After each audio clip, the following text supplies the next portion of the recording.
Jan Suraaj supremo Prashant Kishor को बड़ी राहत मिली है। सिविल कोर्ट में उनकी पेशी हुई थी और पेशी के बाद उनको जमानत दे दी गई है। यह जमानत 25,000 के निजी मुचलके पर उनको मिली है। बता दें कि प्रशांत किशोर को आज सुबह 4 बजे पुलिस ने गिरफ्तार किया था। प्रशांत किशोर 2 जनवरी से आमरण अनशन पर थे। बीपीएससी 17वीं की परीक्षा को लेकर के बीपीएससी अभ्यर्थी आंदोलन कर रहे थे और प्रशांत किशोर उनके समर्थन में आमरण अनशन पर बैठ गए थे। उन पर आरोप था कि वो प्रतिबंधित क्षेत्र में जाकर के प्रदर्शन कर रहे हैं, जाकर के वहां पर आमरण अनशन पर बैठे हुए हैं। प्रशासन के द्वारा उनको अल्टीमेटम भी दिया गया था, लेकिन प्रशांत किशोर जिद पर अड़े हुए थे और अंततः आज सुबह में 4 बजे उनकी गिरफ्तारी हुई। तमाम तरह के आरोप प्रत्यारोप हुए। उनको गिरफ्तार करके पुलिस फतुहा ले गई, जहां पर प्राथमिक स्वास्थ्य केंद्र में उनकी स्वास्थ्य जांच की गई और उसके बाद सिविल कोर्ट में उनकी पेशी हुई।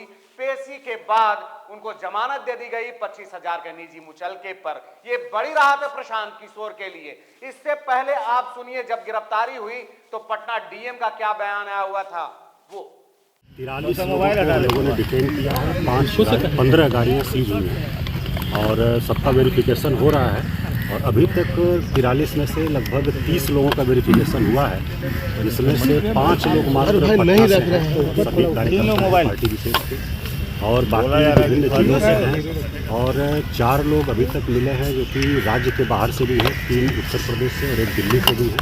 तो सभी लोगों का वेरिफिकेशन हम लोग कर रहे हैं और आगे जो नियमानुसार कार्रवाई होगी। 30 छात्र नहीं है, ये निश्चित हो गया है, वेरिफिकेशन हो गया है। बाकी लोगों का हम लोग वेरिफिकेशन कर रहे हैं। कुछ लोग क्लेम कर रहे हैं छात्र होने का। आगे जो नियमानुसार है वो कार्रवाई की जाएगी। हम लोग कोर्ट में फेस करेंगे, वहाँ से जैसा कोर्ट का आदेश नहीं। वो यहाँ पर थी अबेंडन टाइप का और 2 ट्रैक्टर था, तो वो 3 यहाँ से सीज किया गया है और लगभग 12 गाड़ियाँ थी जो कि पीछा कर रही थी, व्यवधान डाल रही थी सरकारी काम में, तो उनको भी सीज किया गया है। और उनके साथ भी कुछ लोग थे, उनको भी डिटेन किया गया है, तो उनका भी वेरिफिकेशन हम लोग कर रहे हैं। दूसरा ये कि ये प्रतिबंधित स्थल है, तो यहाँ पर धरना प्रदर्शन सख्ती से हम लोग लिखेंगे अगर यहाँ कोई दोबारा फिर से प्रयास करता है तो। और तीसरी बात यह है कि अब मामला उच्चतम न्यायालय में, माननीय उच्चतम न्यायालय में जा चुका है। हमारा आग्रह है कि सभी लोग अपनी बात वहीं पर रखें। जो माननीय न्यायालय का निर्णय होगा वो सभी लोगों को मान्य होना चाहिए और इसमें अब कोई धरना प्रदर्शन की बात नहीं।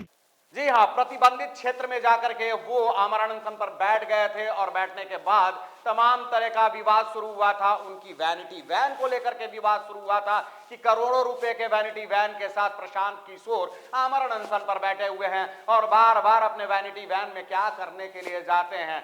तो बता दूं कि आज जब गिरफ्तारी हुई तो 15 वाहन भी जब्त किए गए, साथ में वो विवादित वैनिटी वैन भी जब्त हुआ और साथ ही 43 प्रदर्शनकारियों को भी गिरफ्तार किया गया। लेकिन आरोप ये लगा कि प्रशासन ने जब प्रशांत किशोर को गिरफ्तार किया तो उनके ऊपर थप्पड़ भी चलाया, लेकिन क्या कुछ हुआ इसकी पुष्टि नहीं हो पा रही थी। और प्रशांत किशोर के लिए सबसे बड़ी राहत वाली खबर यह है कि प्रशांत किशोर को जब सिविल कोर्ट में पेश किया गया तो वहां से जमानत मिल चुकी है। अब देखने वाली बात यह होगी कि प्रशांत किशोर आगे क्या कदम उठाते हैं, उनका अगला एक्शन क्या होता है। अपडेट्स के लिए बने रहिए हेड्सअप न्यूज के साथ। हेड्सअप न्यूज को अगर आपने अब तक सब्सक्राइब नहीं किया है तो जल्द से जल्द सब्सक्राइब कीजिए, लाइक कीजिए, बेल आइकन दबाना नहीं भूलिए। साथ ही कमेंट बॉक्स में अपना सुझाव भी देते रहिए। धन्यवाद।